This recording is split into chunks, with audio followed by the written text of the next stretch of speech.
Our guest this evening calls himself a Christian, libertarian, environmentalist, capitalist, lunatic farmer.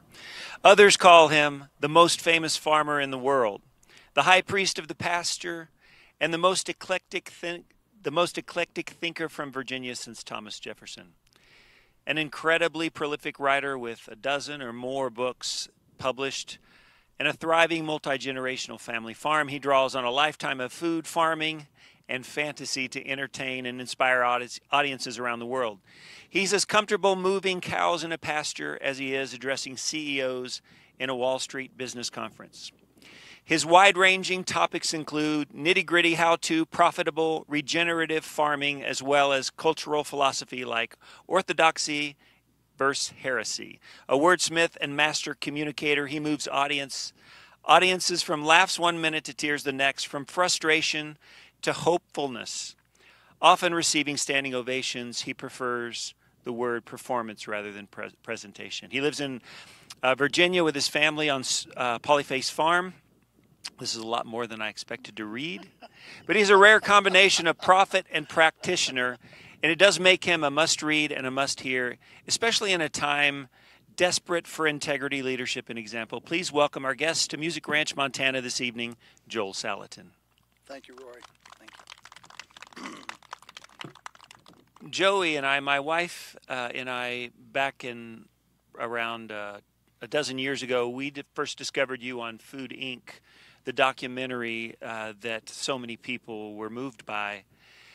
And something struck us and so many people to the core, and it made us rethink a lot of where our food came from. Can you tell us, how did that come to be? I mean, I sort of think that you were discovered in your 40s or whatever age you were at that time, and that before then you were doing all of this, but most people didn't know about it. Would that be the case? Well, partially. So we, Teresa and I got married in 1980, and our dream was to just be farmers, full-time farmers, which for, a young couple without any money is a little bit of an aspiration.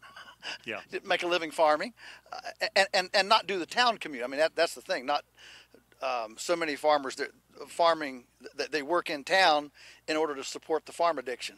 Right. That's the common thing. And we didn't want to do that. We wanted to farm full time, and so I left a town job September 24, 1982. And came back to the family farm. It was not a going concern at that time. Mom and Dad had purchased that farm in 1961 when I was just 4, and Dad was a genius. It's at the point where the older I get, the smarter he was, Mm-hmm. and so he was a bit of a genius, and so I grew up with innovation and design, different things, and so when we came back to the farm full time, the farm was paid for. We didn't have to repay for the land. So that was I stand on the shoulders of greatness. Right. I stand on the shoulders of 2 generations that lived a bit below their means. Mm-hmm. So often today every generation lives a little bit above its means and Right. keeps digging a deeper hole, right? And so I stand on the shoulders of a couple of generations that lived a little bit below their means. And so, we came to the farm and started using the principles, most of them that we'd experimented with, but had never been able to monetize, because Dad worked in town, Mom worked in town to pay for the land, and it's that typical thing. And so we were able to move forward with that, and within 2 or 3 years, we realized that we were going to make it, and then once we really did, we were putting money in the bank and things were moving forward, we started attracting attention.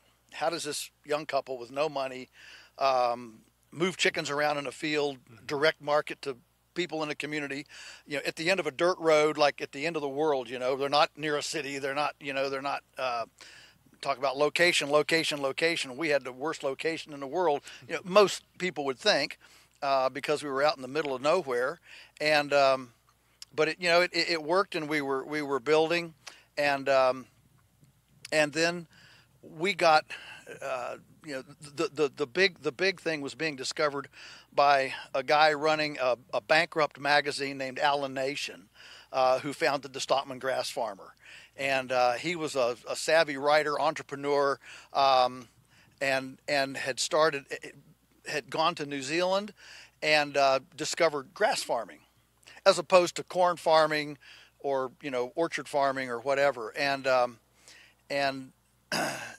he found out about us and asked me to start writing columns for the magazine, which was bankrupt. They couldn't afford to pay anything, but I was, wanting to, enjoyed writing. And so I did some of that. And then some speaking engagements occurred because of that.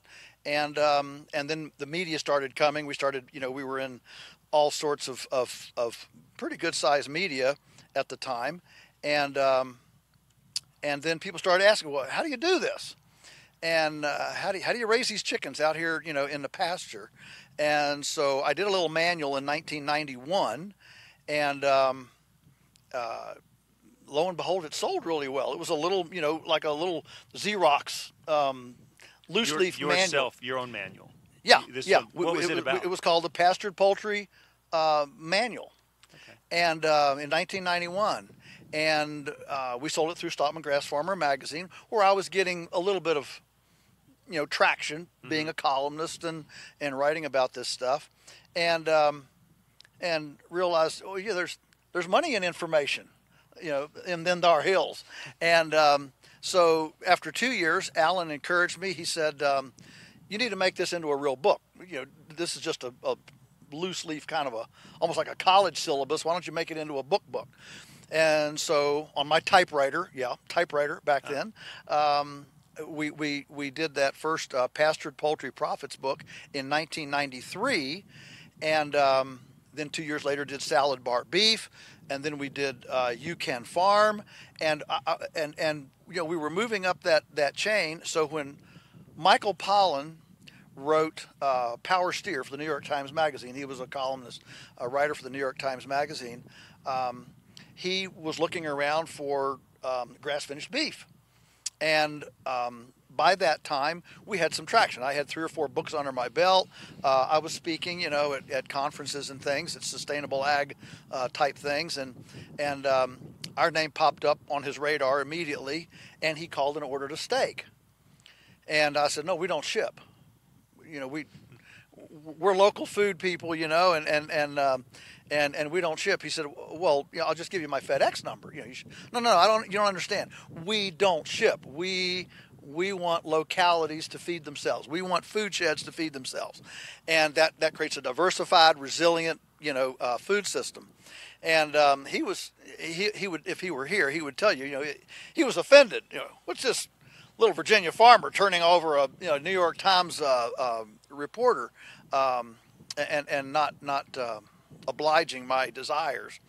And so anyway, after he got over his offense, he said, well, I'm going to go down and meet this guy. He must be an iconoclast or something, right? And so he came down, spent a couple of days with us, and he was working on a book, Omnivore's Dilemma, at the time, which became a runaway New York Times bestseller, sold over 1 million copies, that's a lot of books. That's a lot of books. It was a culture changer. I mean, there was Eric Schlosser's Fast Food Nation, about a couple of years before, and then here along came Omnivore's Dilemma. Well, his working title for that book was Food Chains, and he saw 3 chains. He saw organic, industrial, and hunter-gatherer. Those were kind of his 3. So he was going to make his stories, and I mean, he's just the best writer in the world. And when he came to visit us, he said, "Oh, there's 4." Huh. And this grass thing, he had not put together this grass part. And so, we're not certified organic. We don't play those games, and we're certainly not in the industrial camp. What is this?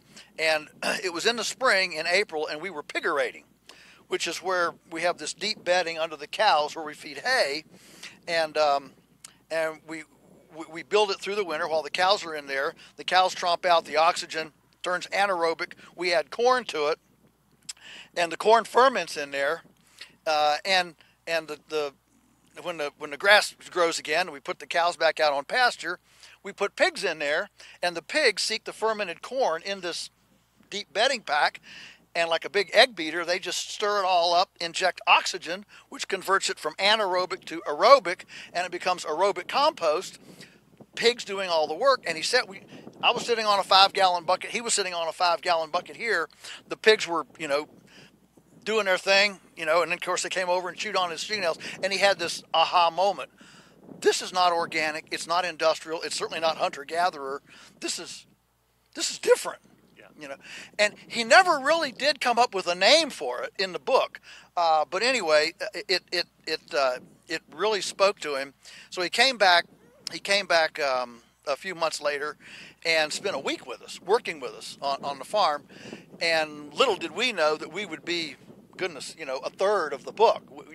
I'd been mentioned in several books, but only, in passing, a paragraph or half a page, or just like Joel Salatin in Virginia, that kind of thing, just a passing thing. And boy, when we got the book, we realized, dude, this is different.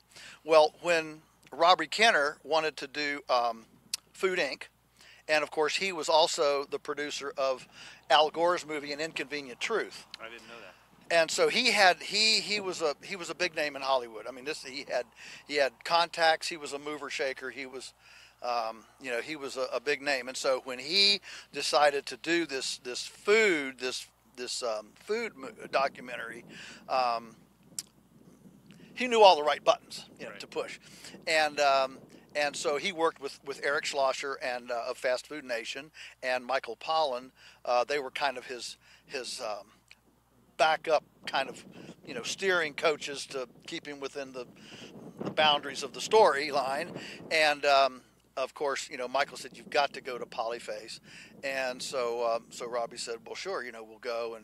And then we got into the movie. So the point I made, it's a long answer to a simple question, but the answer is, in life is never just a straight line. Mm-hmm. It's jagged. And of course, you hope that the jaggeds aren't too far down. You'd like it to just be steps, where you never go backwards.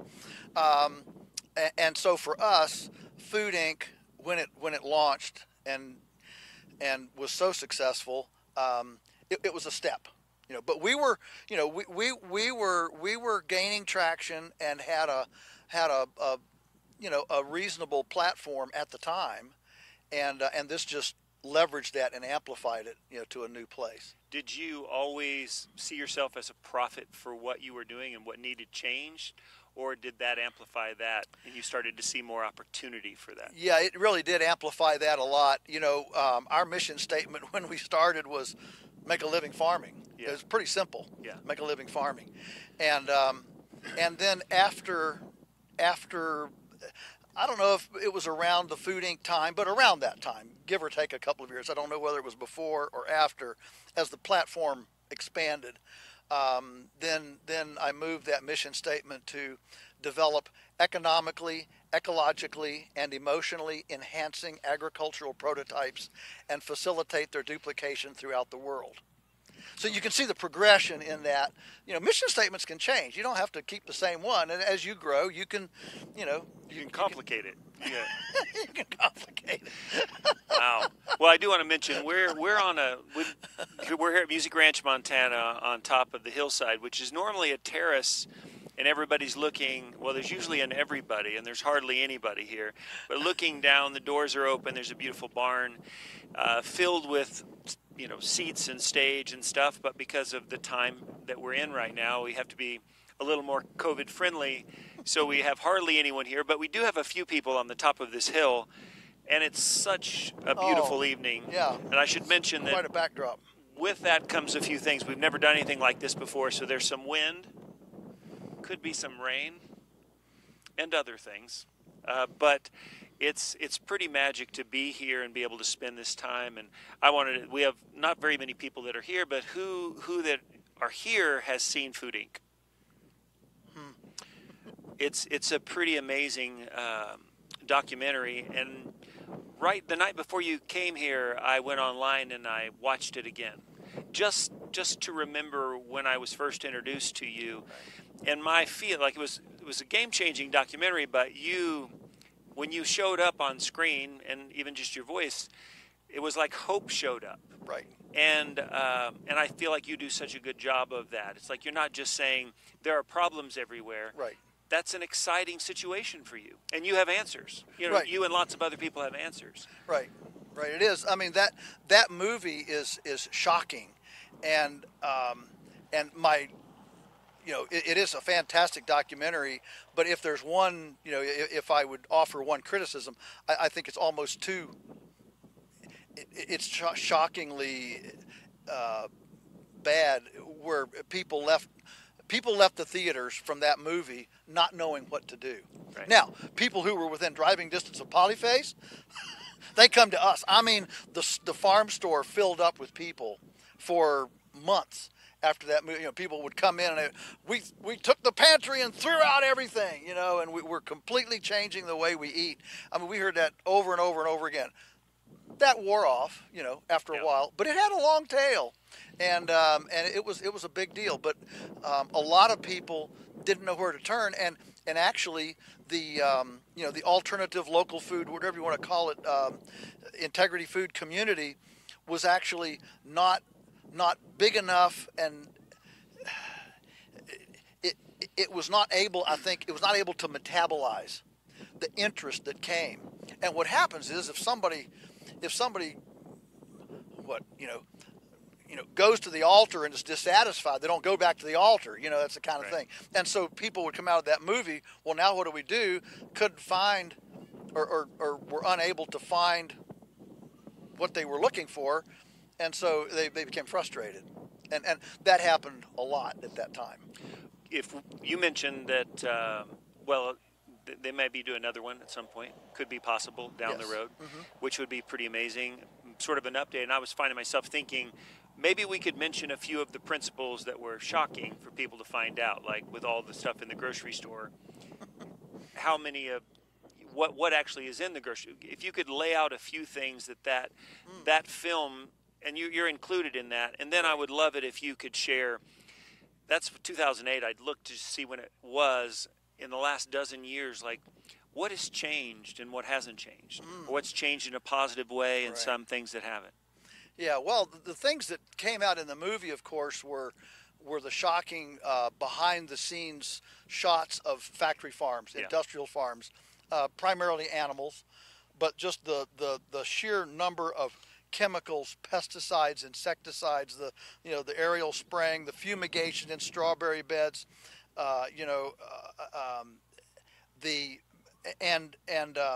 in my view, the most powerful little. I wish it went on for 2 minutes in the movie, but it's just like a 60-second part. Is the revolving door of the government regulators and industry, where they did the name cards and they just revolved them. I mean, to me, that was just really powerful. Everybody remembers the pink slime that went into the burgers. The fact that one conventional burger at the store will often have pieces of 600 animals in it. Those kinds of the whole processing, the mega processing, the manure lagoons in the great big hog factories, the feedlots, the cow with the open side. Yeah, that was amazing. Where they had an opening into her rumen and they were checking different things. And it was pretty far out. I mean, I think for a culture that by this time, and you got to realize our culture, that documentary spoke to us in a context of time. I mean, we came out of World War II, and we had all this leftover ammunition, which is nitrogen, potassium, and phosphorus, is what they used to build bombs. And so, World War I and even more, World War II, really matured the whole chemical industry. The mining of it, the refining of it, the bagging of it, the distribution of it, the marketing of it. And so post World War II, we're just really getting tractors on farms big time, and and I always tell my my altruistic greenie friends, say, be gentle on old grandpa, great grandpa, because if all you had done was shovel, shovel, shovel all your life, shovel manure. Yeah. Post World War II, maybe you had a son or two die or wounded, right? So you're on the farm, you're getting older. Your young men have gone to the city to work in factories to build cars or ammunition, and you're there on the farm. You're now you're 50 years old, and somebody comes and says you can get this little bag of stuff, or you can continue to shovel. Yeah. Which one are you going to pick? Yeah. So be gentle on old grandpa. You and I maybe would have picked the same thing. Yeah. All right. Right. And so it took about 2 decades for the technology of biomass handling and all the things surrounding that, little 4-wheel drive tractors with front end loaders, ground PTO shaft manure spreaders, a plastic pipe to deliver water so you could have, get water, cheap concrete. I mean, all of these specific things, chippers, chainsaws. I mean, how could you run a biomass system without a chainsaw? Chainsaws, as we know it, didn't really come to full fruition until about the mid-1950s. I mean, it gives me pause. I mean, it gives me the shudders to think what life would have been without a chainsaw. Anybody that knows me knows that I have 3 arms. One of them's hooked to a chainsaw. And so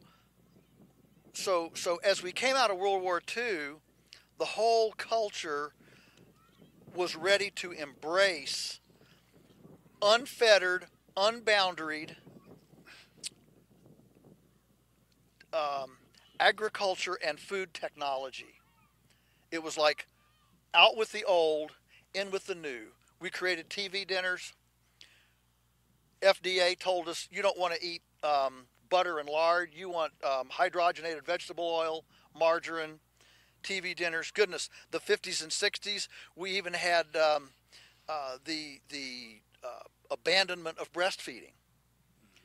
That was considered barbaric and Neanderthal. If you're progressive, you'll not breastfeed.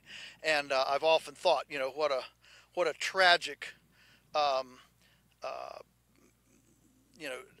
misuse of resources, that all those breasts did not get used for a generation. But anyway, I digress.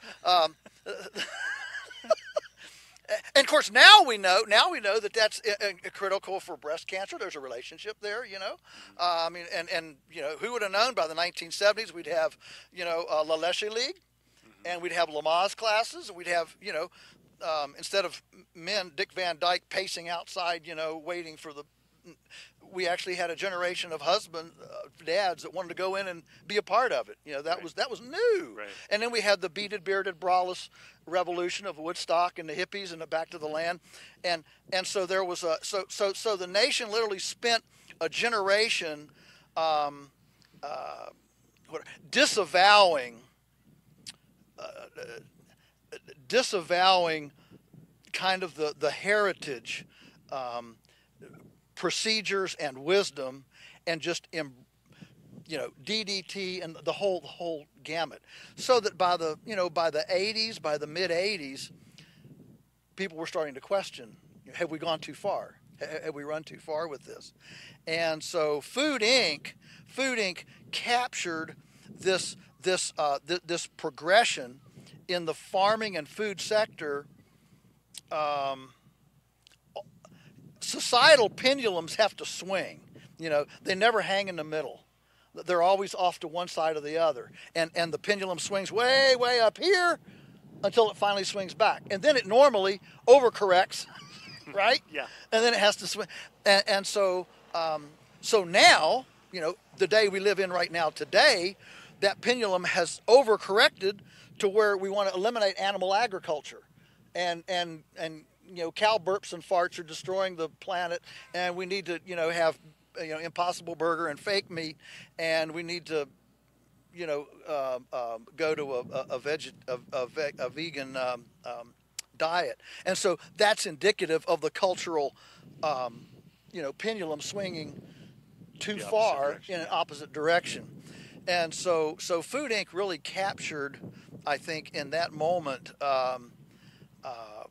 where the industry had gone and the disconnect of the average consumer.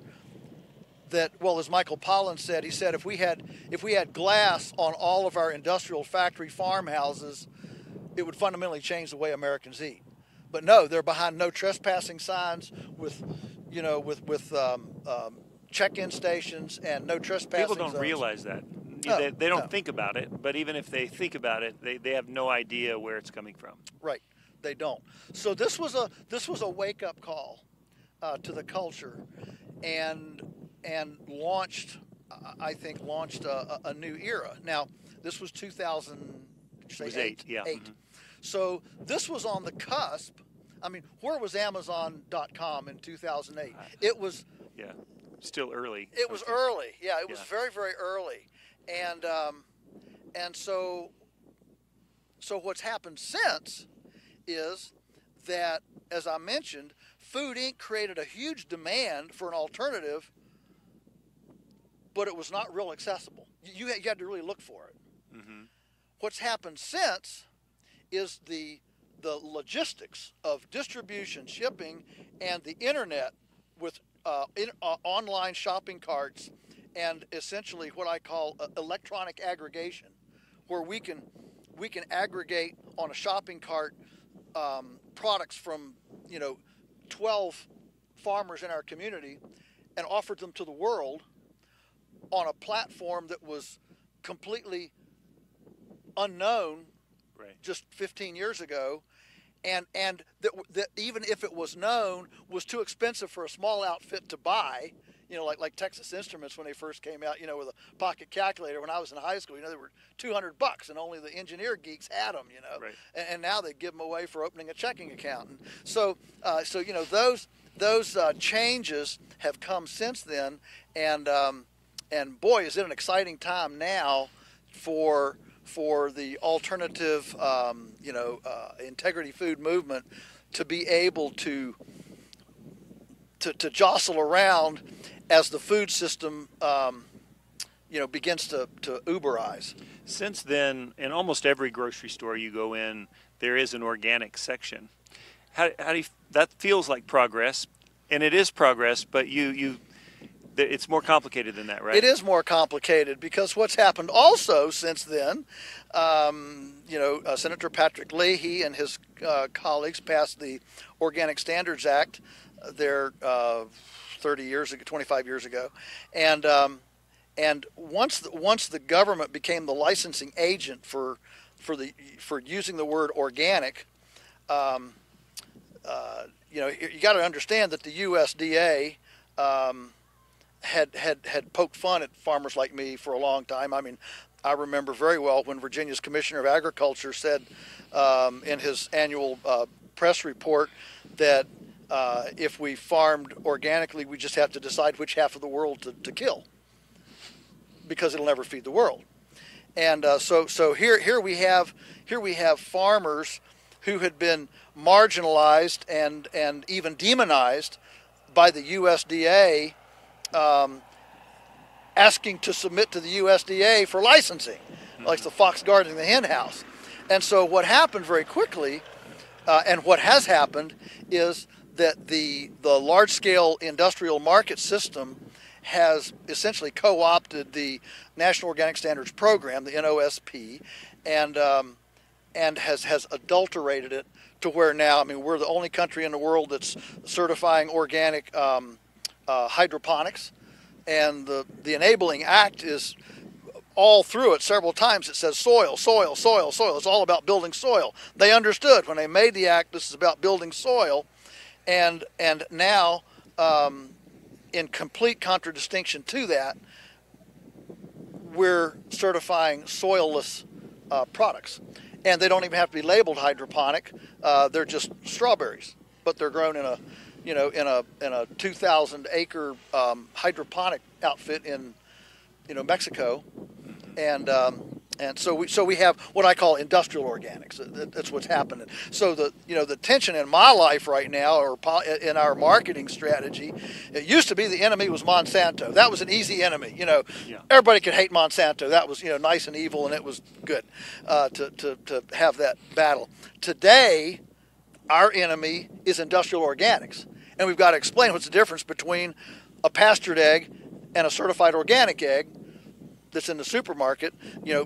That is now our message. We have to message that and explain those differences. Because it feels like it's all been commandeered, and now it's just it's a descriptive word that sells well, right? Well, it is, and the people who run the program are all they're industry people. And also what's happened since Food Inc. is that many of those early little organic true blue entrepreneurial businesses, the ones who were successful, have been bought up by the big conglomerates. You can get on I recommend everybody the watchdog of this is an outfit called Cornucopia. And they sue the USDA about 4 times a year for the lack of enforcement of the standards. A lot of people don't realize right now that 50% of all the organic grain used in America is imported, almost all of it from the stand countries, Uzbekistan, Kazakhstan, Afghanistan, all those, and it comes through Istanbul. And so there's a constant fraudulent paperwork trail where it comes in on the big cargo ship, and the papers are suddenly moved and stamped organic, and it's imported as organic. And 50% of the organic grain in America comes through Istanbul, almost 50% comes through Istanbul, Turkey, from one of the stand countries. And so you can appreciate whether they're, how much of it is fraudulent or not is up to debate, but certainly most people don't realize that.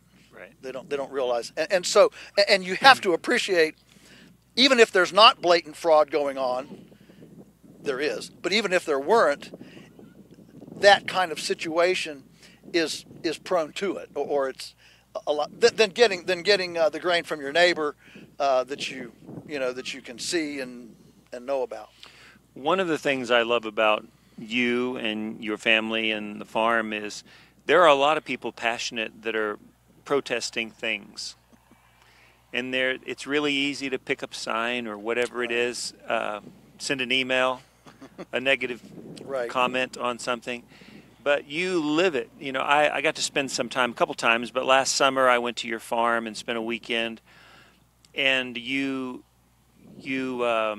these aren't just things you're passionate about, that you want to get laws changed and stuff. Like, you're working on ways to make it all work. We were talking earlier that you think, using your models and some of the other models that are out there, that we can feed the world. This is possible. Could you talk a little bit about how you believe that, and also some of the things that you're doing that aren't happening in other places, and how those could be scalable? Sure. So whenever I answer that question of feeding the world, I like to, if we could go back earlier in the conversation where I was talking about World War II, if we could go back, it's important to realize that in about 1900, 1910, most thinking people feared that we were going to starve to death. We were going to run out of the food. We had the Dust Bowls, John Steinbeck, Grapes of Wrath, and by 1910, all the urban editors were fearing the implosion of the city because the cities were being covered up in poop. It was right before automobiles, and if there was one thing that identified the urban sector of the 1880s to 1915, it was poop. It was everywhere. It was in the road. It was, people drug it into the the bakery. It was in the house. It was everywhere. And the liveries that were in the towns, and you know, even in England, which of course urbanized faster than America during Charles Dickens' day, you know, the way little boys would make money was to stand on the street corners, and for, you know, a couple pennies, they would take brooms and sweep all the manure out of the way of businessmen so they could walk across without getting manure on their shoes. We don't think about manure much, but I can tell you that our ancestors, their lives revolved around manure. I mean, they knew it was beneficial, you know, for fertility, but every piece of that had to be shoveled, handled, you know, something. And so there was this kind of worldwide concern, we're going to run out of food. And so there were two threads working on that. One was a biological thread, and one was a chemical thread. And of course, Justus von Liebig in 1837 became a global sensation, Austrian biochemist, when he came with his vacuum tubes. He came to the world in 1837, also the year Cyrus McCormick invented the reaper. So he came to the world, also the year that Charles Darwin set sail on the Beagle. Isn't that interesting? In 1837, you had Darwin telling us God didn't make the world. You had Cyrus McCormick starting the Industrial Revolution, machines, and you had Justus von Liebig telling us that life is just a rearrangement of atomic nitrogen, potassium, and phosphorus. So there was a big confluence right there, and so here we've had this whole chemical approach coming in, and so the two threads, you had the chemical approach, and then you had the biological approach, which was led by a man named Sir Albert Howard. He was a Britisher, and he was working at the Indoor Experiment Station in India. And he went down there to show them how to grow food, and he found out these folks can show me how to grow food. And they introduced him to composting, and in 1943, all right, think about the context. Yeah. Basically, Sir Albert Howard presented to the world an agricultural testament, which for the first time created a scientific formula for aerobic composting. You know, if you go to period museums like Williamsburg in Virginia or the Plymouth Bay Colony in Massachusetts, you will not see a compost pile. They didn't do it, okay? So it was not until Sir Albert Howard that we really had the development of a scientific composting program. There was only one problem. You had to move a lot of carbon. You know, now he was in India where labor was cheap, so he had people, you know, machete down the tea plantation wastes and grass, and you know, and they towed it in to make his compost piles. But here labor was a lot more expensive. You couldn't do that, and we didn't have mechanization on the farm. So what I'm getting at is that post-World War II, you have this chemical approach, you have the biological approach, but we didn't have the supporting infrastructure, chainsaws, chippers, front-end loaders, you know, to handle the carbon-based approach. And so the chemical got like a 2-decade head start until we got the infrastructure to efficiently handle carbon and biomass. Gotcha. All right? Here's the point.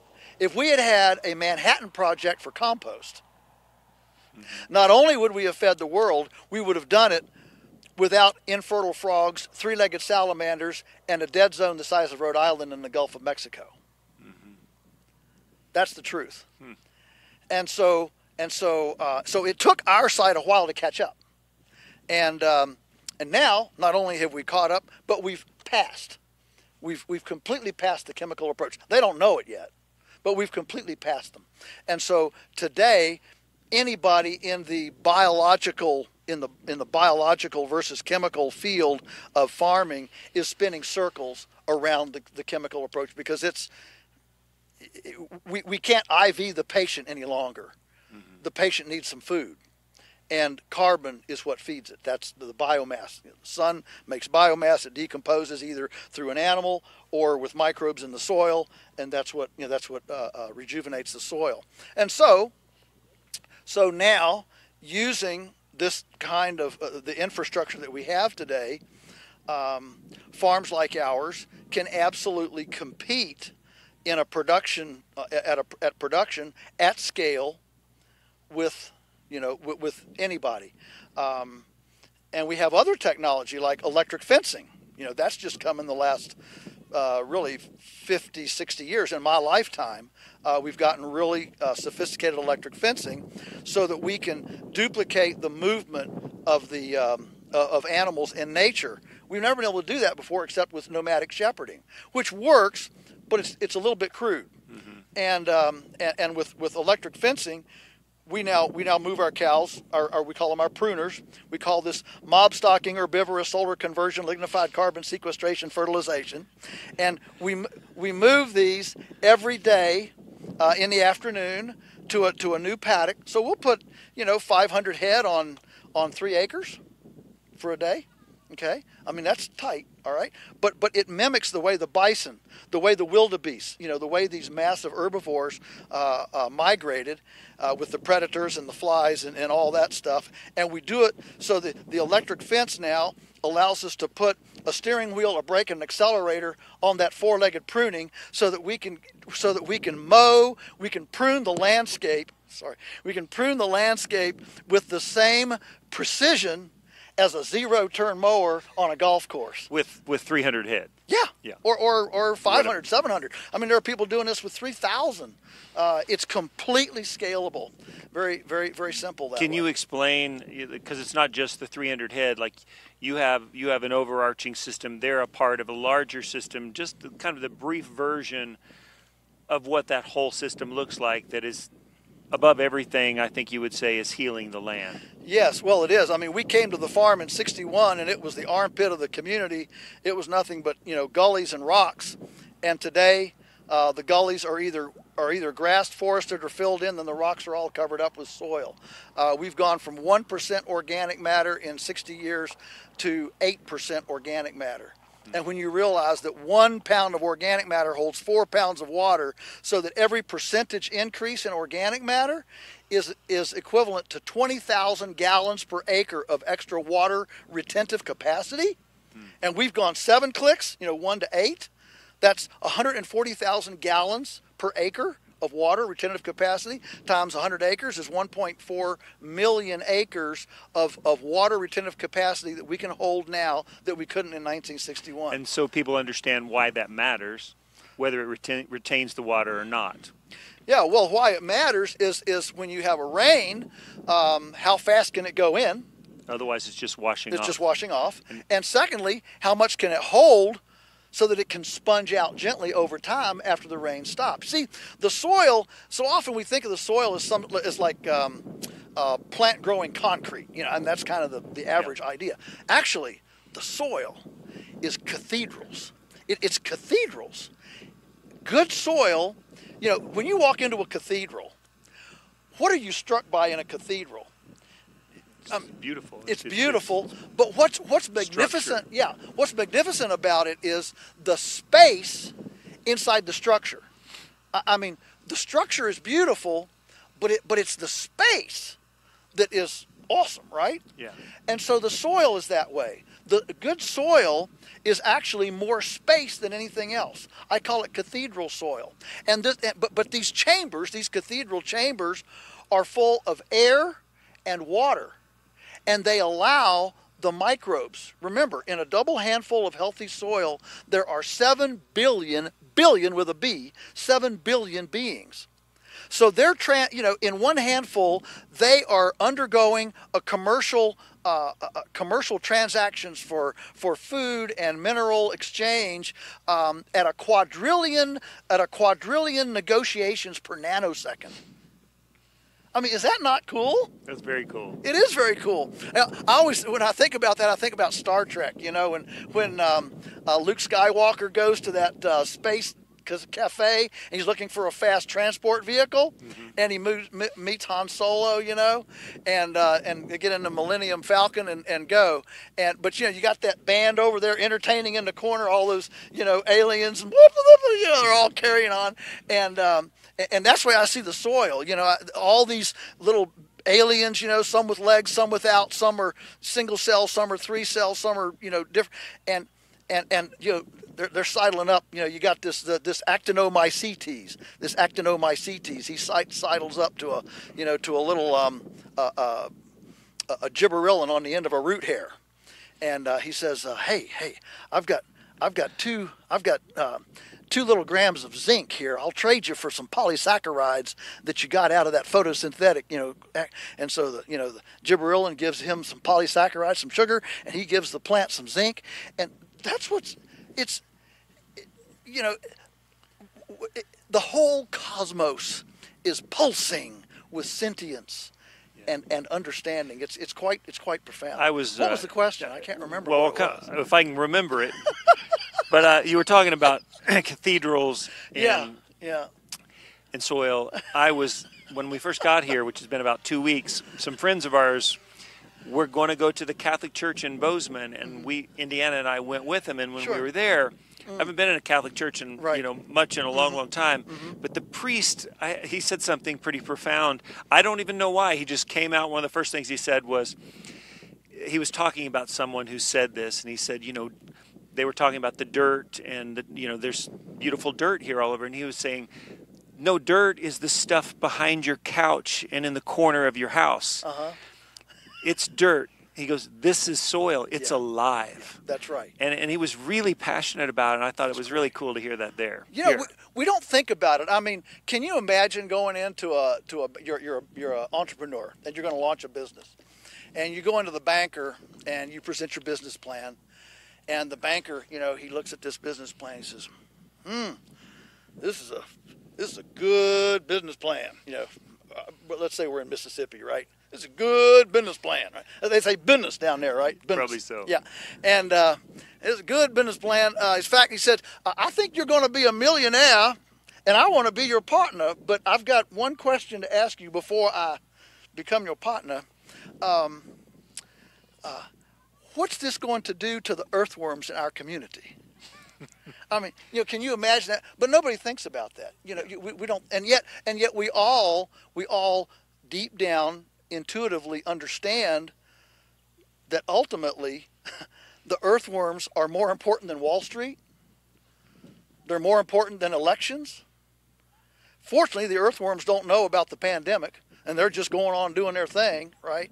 But yeah, being mindful about this unseen community under our feet that supports everything, our trees, our wood, our lumber. You want to build a set of steps?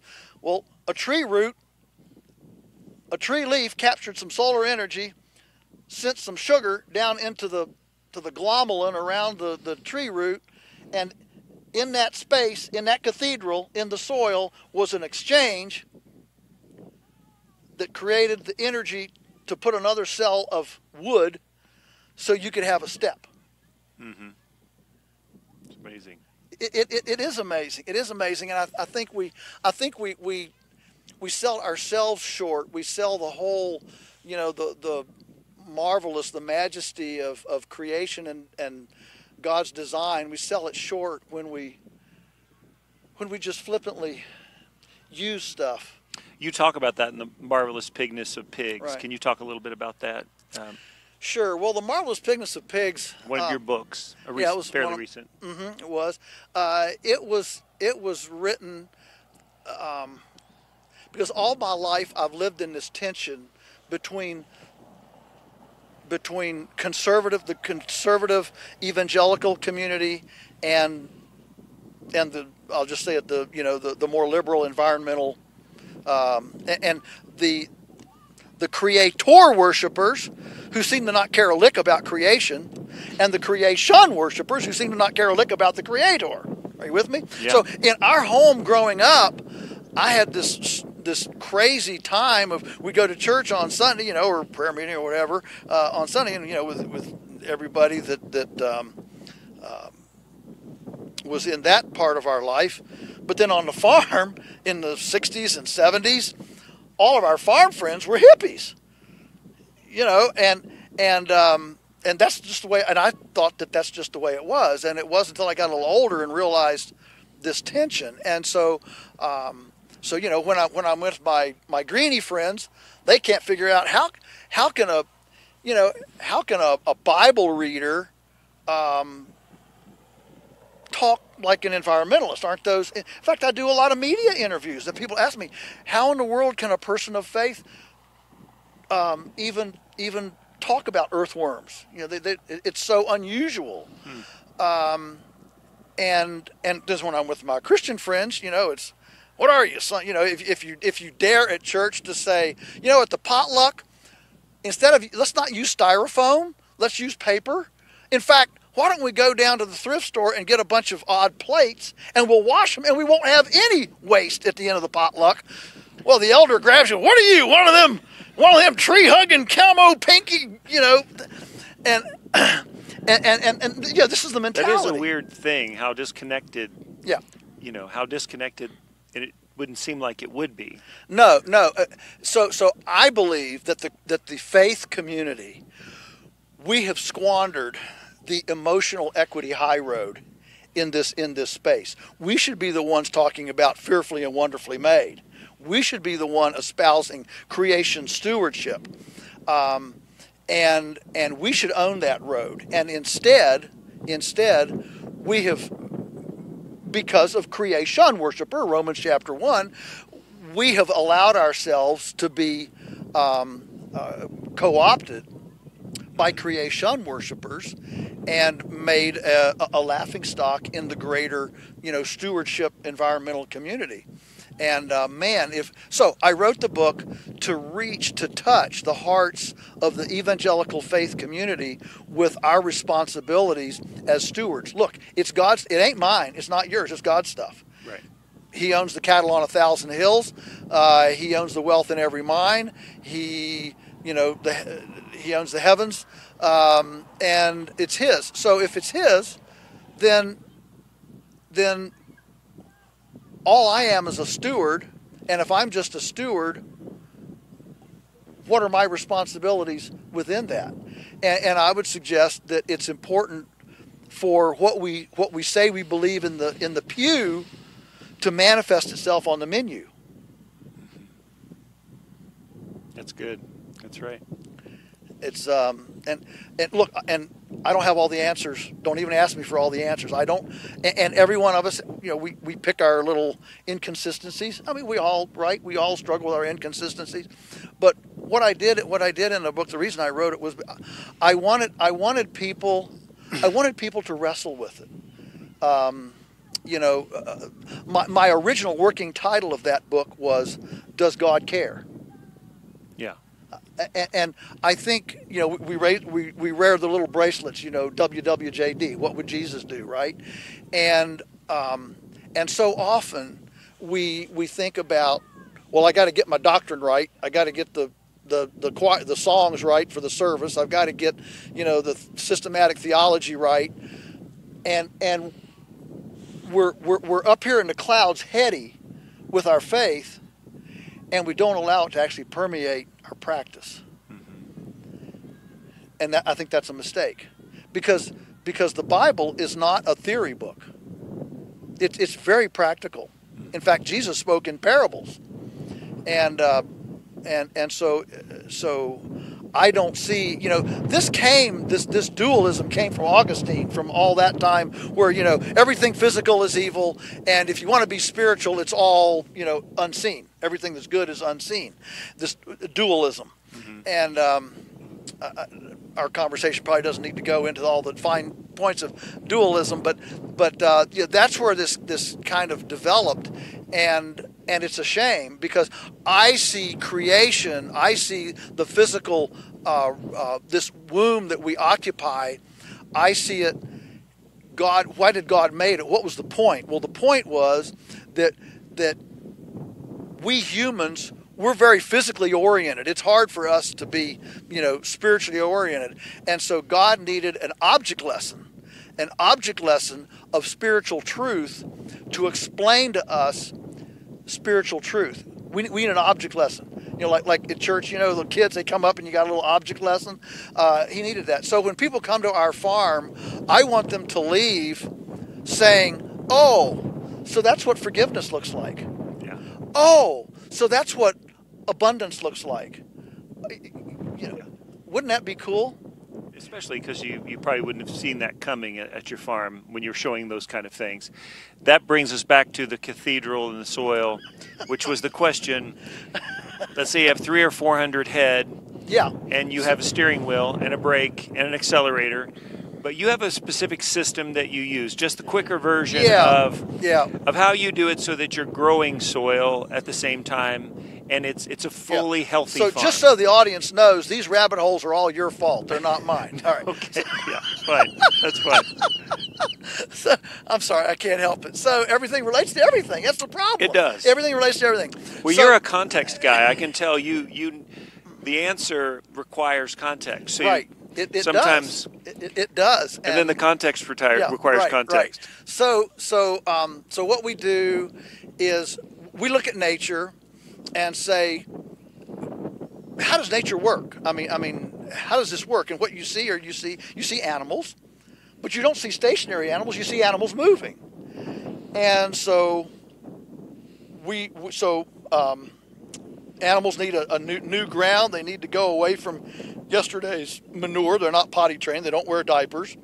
And so they need to move away from yesterday's manure. And so we use mobile portable electric fencing to move the herds. We have several herds, and we move them every day to a new paddock using portable electric fence on reels that we just roll up and put out. So we give them 1 day's grass, 1 day's feed per day, and move them along. That allows where they've been to regrow to its full physiological expression, so they're not regrazing it, when it's real small. But don't we have to start first off with, that cows would be on grass as opposed to, that's the first thing. You've got them on grass because there's a reason. And most of it, that was one of the fooding things, is most people don't realize they're not eating grass. That's right.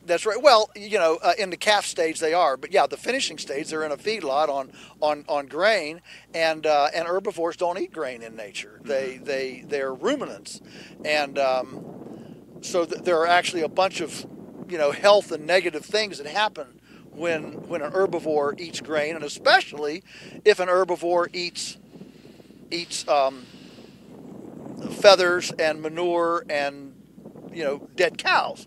So when the scientists on the world 40 years ago started taking farmers like me to free steak dinners to teach us this new scientific cheap way of growing beef, where we just grind up dead cows and we feed them back to cows, I looked at it and said, well, wait a minute now. Where in nature show me where an herbivore eats carrion? I couldn't find it. And so I didn't know there would be a consequence, but I knew it was a violation of order, of God's order. Which is really where everything starts for you. That's where everything starts for me. What's the order? What's the template? What's the pattern? And so we didn't buy into that, not because we hated science or didn't want to make progress or be efficient. It was that we couldn't find a God-ordered template. And then, of course, we all know what happened 30 years later. There's this big collective global, oops, maybe we shouldn't ought have done that, when we got bovine spongiform encephalopathy, known as mad cow. So animals, what we want is for each animal to have, or plant, to have a habitat that fully respects its physiological distinctiveness, what we call respecting and honoring the pigness of the pig, the tomato-ness of the tomato. We live in a time where our Western cultures view life as fundamentally mechanical and not biological. And there's a big difference between mechanical and biological.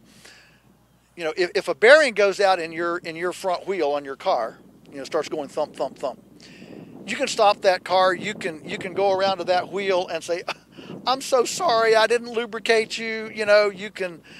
Do you need to rest a little while? You can stay there for a year, right? And you get in your car and thump, thump, thump, and thump, thump, thump, right?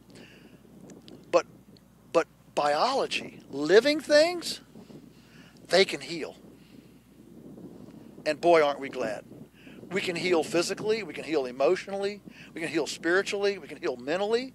You know, you can say an unfit word and apologize, and it can be healed. Mm-hmm. You know, that's powerful. There's a big difference between inanimate mechanical, but in our culture right now, we view life as fundamentally just inanimate piles of protoplasmic structure to be manipulated however cleverly hubris can imagine to manipulate it. Right. And so we have research going on in land-grant universities to find the porcine stress gene, so that we can pluck the stress DNA out of a pig, and we can abuse it even more, but the pig won't care. And I suggest that a culture that doesn't honor and respect the pigness of the pig will very soon quit respecting and honoring the Roriness of Rory, the Maryness of Mary, the Indiana-ness of Indiana, right?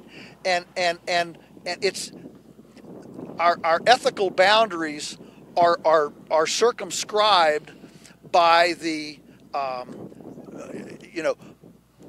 by how we appreciate and honor the least of these. How we create a place to honor and respect the greatest of these is founded on how we respect and honor the least of these. So we move the cows every day from field to field, on grass, no grain, no chicken manure, feathers, dead cows along, to mimic the way the bison, the wildebeest, the way the herbivores are handling nature. Now we look at that and say, well, so before, chemical grubicides and parasiticides and stuff were invented, how did these herbivores stay clean?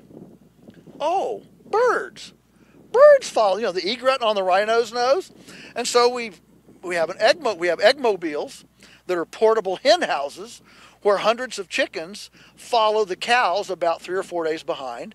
And the chickens then free range out, scratch through the cow patties, eat out the fly larvae, maggots, Mm-hmm. and scratch the cow patty so that instead of being a pie this big, it becomes a nice balanced meal for an area this big. And of course the chickens also pick up the grasshoppers and the crickets that are now exposed from the pruning of the cows. And so you have this, we call it a ballet in the pasture. There's this choreography that just goes along in the pasture with the animals being respected in their habitat. And I'll tell you one thing that this does. It suddenly, as you start, I told about the pigorators, the pigs that do the compost, we call them pigorators, pig orators. That's what we call them. But when you're using animals like this, the chickens to follow the cows to sanitize the paddocks, the pigs to build the compost, and you're using the distinctive parts of animals like this to be a part of it, what happens is now the chickens are not just egg layers. The pigs are not just bacon. They're co-laborers in a land healing ministry. Mm-hmm. It completely changes the relationship, the emotional, spiritual relationship we have with these animals. So there's a whole new dimension other than just a commodity to make money. It's all part of this bigger picture of healing the landscape. Are there a lot of people? I know a number of people back in Tennessee who are doing exactly what you do. Are there a lot of people doing the system that you do, or systems like it? Yeah, there are more coming to it every day because it works. Mm-hmm. It works. I mean, when we talk about feeding the world, in Augusta County where we live, the average, and we'll throw the term, cow days. So a cow day is what one cow will eat in a day. If I took all the food that you ate today and put it on a plate, that would be one person day of food, okay? So a cow day is what one cow will eat in a day. In Augusta County, our average is 80 cow days per acre per year on pasture. In other words, an acre will support 80 cows for 1 day a year, or one cow for 80 days a year. Here in Montana, it would be a little less, all right? It's a little harsher climate, less rainfall, it would be less. But for us, that's our average. For you in Tennessee, it would be higher because you have a longer between frosts, mm-hmm. and you have more rainfall. Mm-hmm. So there, your average is probably, I'm just going to throw out maybe 120 or 140. Right. Mm-hmm. So this is a very climatically relative thing. But in our county, it's 80, and we average 400.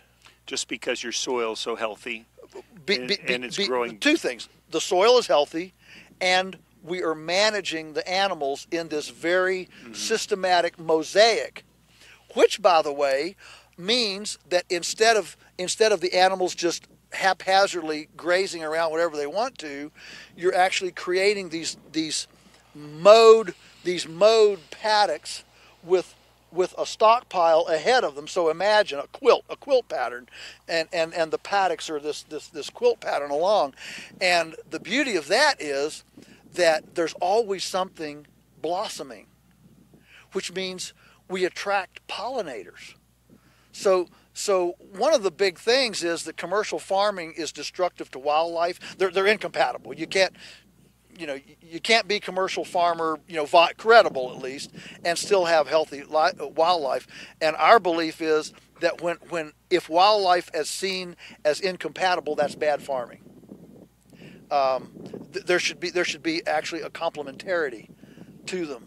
Right. To both the wildlife and this. Just like we say, good farming should be aesthetically and aromatically, sensually romantic. Right. Well, I not only read your books, and we have for years and years, but we also now have, a number of cows that we do exactly the way that you do them. We have pigs. We do them, or we're learning to do them the way you do. We have both egg layers and broilers. And there are a lot of people following that, but one of the things that I love about you and spending time with you is you have all of these systems in place in your fields and with all of your animals, but you also, it's in your core. It's like, I've been in your house. I see how you live. You're not just looking for a way for the animals to live healthy. You make a lot of choices of your own of how to live healthy. You don't have a television. No. You didn't have a well, you have a flip phone or something you carry from time to time, but you haven't had it the whole time you're here. Yeah. You're almost impossible to get a hold of. Right. Because you don't want to be. You make a lot of choices. You don't have air conditioning. Right. Even if it was hot, you wouldn't care. You make a lot of Don't wear sunglasses. You don't wear sunglasses. But you make a lot of systematic choices for yourself, for your wife, for your family. You're a big multi-generational farming. But for you, it's farming. But I think for all the rest of us, whatever it is that we're doing, it's hard. Most of our children they're just gone. They're not growing up well. You're doing something different, and it's not just about farming. You have some value systems in place. You don't just talk about them, you really do them. And so that brings me to one thing I want to mention. Is your bride here somewhere? She is, right down there, the beautiful lady. I read earlier today that you guys got married in 1980? That's right. Is that right? 40 years, right? Yep. And August 9th. And she rarely gets to, you travel all over the world. Right. And luckily, or unluckily, you aren't traveling much right now, and you were available to come out here, and we're so thankful for it. But you also brought Teresa, which is really special because you guys wanted to make this a little bit of an anniversary trip. We did, yes. So we wanted to celebrate your anniversary with you a little bit, and we wanted to sing a song for you. Paul Overstreet and Jimmy Fortune are going to come out and do a song. You guys are a great example, not just to my family, but to so many families of how to not only live and love well, but to pass it on to your kids and to others. So, Paul Overstreet and Jimmy Fortune. Hey, Rory. You want to get up on it? I got one right now.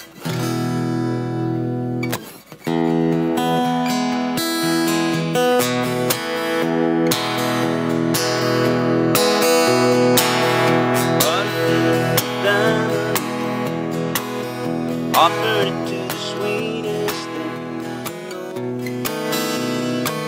know. She said she would take it. Started making some wedding plans. She looked at me and she took my hand and said,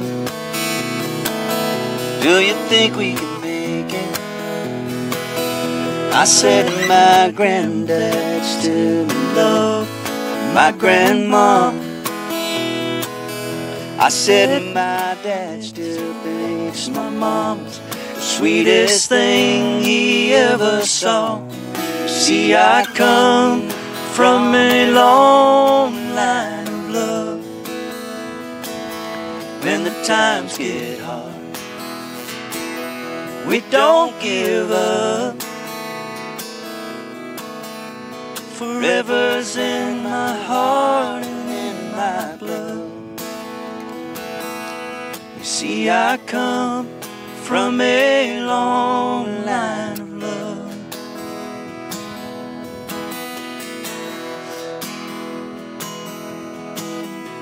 The years went by and we had a son. Now he thinks that he's found the one for him.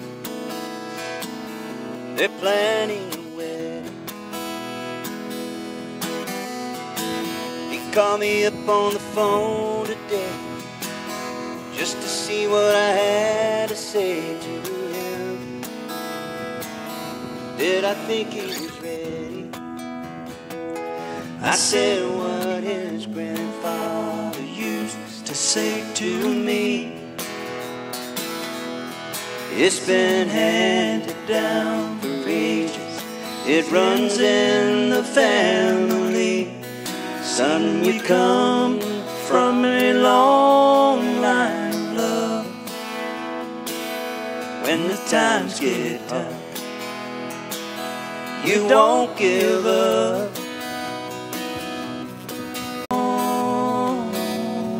Line of love.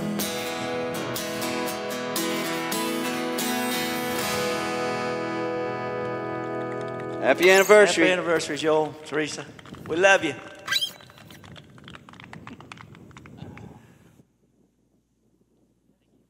You bet. So, Joel, I know we're not going to get Teresa up here, but you can go ahead and bring that up here, Annie, if you would. The Music Ranch made a little cake for you guys. Oh, my goodness. Happy anniversary to you. Oh, I hope you guys have had a great time. We're honored that you guys are here, and we hope you'll come back. Oh, we'd love to. We've had a great time. It's been very restful, and it's very, very precious. It's very Well, sweet. good. Well, I think we're going to see if Annie can cut some of that up, and we'll just share it with all the people who are here. Do you want to take it, Annie? Yeah. Before I eat it all? Thank you. You That's give that so to kind. Thank you. Very precious. Well, let's see for a minute if a few of you, maybe we'll take, since we do have a few people out here, before I go on and ask some other questions to Joel, if anybody has any questions in particular for Joel Salatin here in the room, and then we may have a few online that we'll take. But if anybody, if you'd raise your hand, I can hear you from here. Ryan? Sure, I'll go first. Yes, sir. Well, so my profession is an allergist. And one of the things I've seen over the last 20 years is how the allergy pandemic, so to speak, has really skyrocketed. How much of that do you think could be due to diet and the way that we produce food? Maybe so that people can hear that. Yeah, so the question is allergies in the last 20 years, how much of that is attributable to how we produce food? Well, I know that anybody here that's under 50 years old grew up never hearing the term food allergy. You know, when you went to a birthday party 50 years ago, moms didn't call the other moms to ask, can I feed peanuts? Can I, nobody did that. And so, yeah, I think what's happened, I don't know, I can't answer specifically for allergy. I mean, I'm not a doctor. I don't have a specific answer, but in general, what I see is this new lexicon of food allergy, Campylobacter, E. coli, Listeria, all of these things. Latin, we see them in news reports in little Latin, italicized words because they're not English words. What they are, folks, I'm going to be very blunt. What they are is nature on bended knee. Imagine us as conquistadors standing over nature, and nature is screaming, food allergy, Campylobacter. Nature is screaming, enough! And the question is, when are we going to stop our abuse of nature? That's the question. Yeah. Because there's a balance sheet. There's a balance sheet. And you sow what you reap. And if we sow abuse of this beautiful creation that God's given us, if we sow desertification, MRSA, C. diff, superbugs, if we sow that, that's what we're going to reap. Sowing and reaping. Do you would you say that? I mean, there's other things that feel like I just everywhere I go, like everybody has anxiety. Panic attacks are all over the place. Sure. It's like it's in the water or something.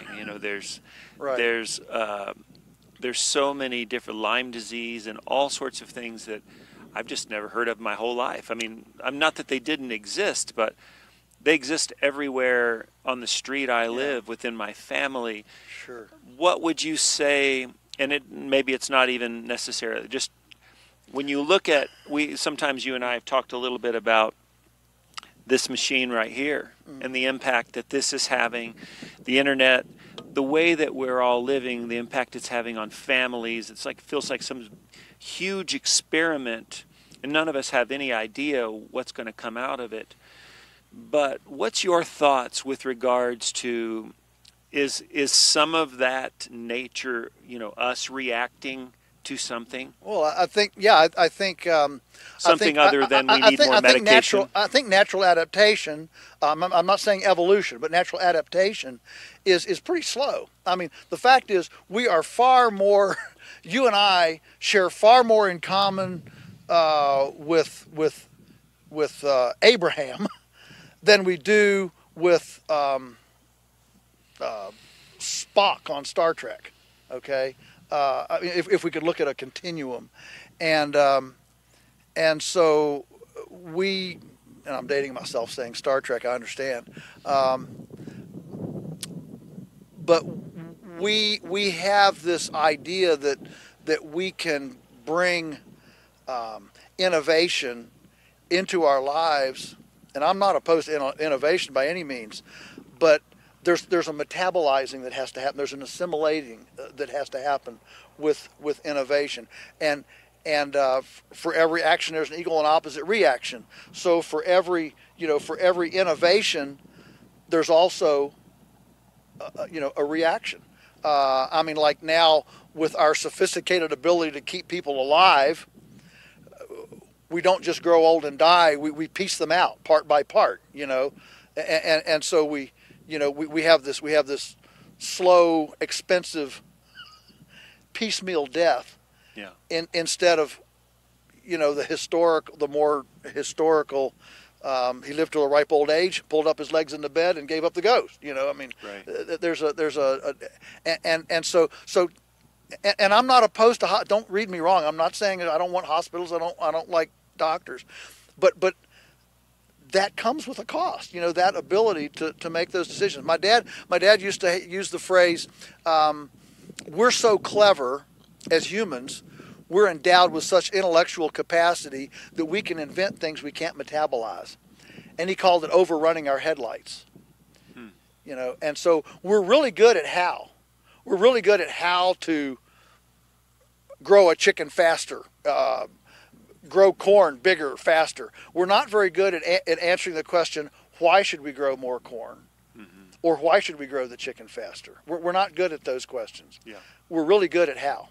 You, in some of the books that Joey and I used to read, I was always, and I still find myself, your world is farming, and although we do a little bit of it, all those values, all those things that you have in place, like one thing that struck me and her really strongly at an important time in our lives, which was, this was after, or maybe it wasn't after Food Inc., but it became very clear that you got very, very famous for how you, for the food that you're growing, for the meat and pork. And you would have been a perfect person for a big brand to come in, and all of a sudden Polyface Farms is everywhere, in every grocery store, in particular Walmart. You would have been their greatest friend if you could have like saddled up and gone ahead. We were approached. We were approached by several outfits, you know, ready to do that. But in your books and the things that I've read to you, you said you have to be very careful about making choices like that, because yes, you will make a ton of money, but you will lose everything. Right. Your life will change. Everything about your life. You won't be, and so managing your amount of growth, like you have a choice. And I'm from the music world, so there's only one choice: get the most famous and richest you can get. Like everyone that I know, that's really the only goal. Is like, how could we have more and more success? And then if you're having that success, you leave everything you knew behind. It's very rare you don't do that. And it never really occurs to you that, you know, you could stay exactly where you are and use those funds somewhere else, or maybe just say, I don't want to be gone from my family, you know, 250 days a year. And you specifically lay out that you need to be careful of those things, because having more money and more success may not be the best choice. Why? And I think that's something people just don't think about. Yeah, well, I mean, just the whole idea of unlimited growth. You know, that we just have to grow. Remember, cancer is a growth. Cancer is unregulated growth, and so growth in and of itself is not a noble goal. And when I do business workshops, I talk a lot about the difference between sacred goals and normal goals. And I mean, for example, as a business, what if instead of having a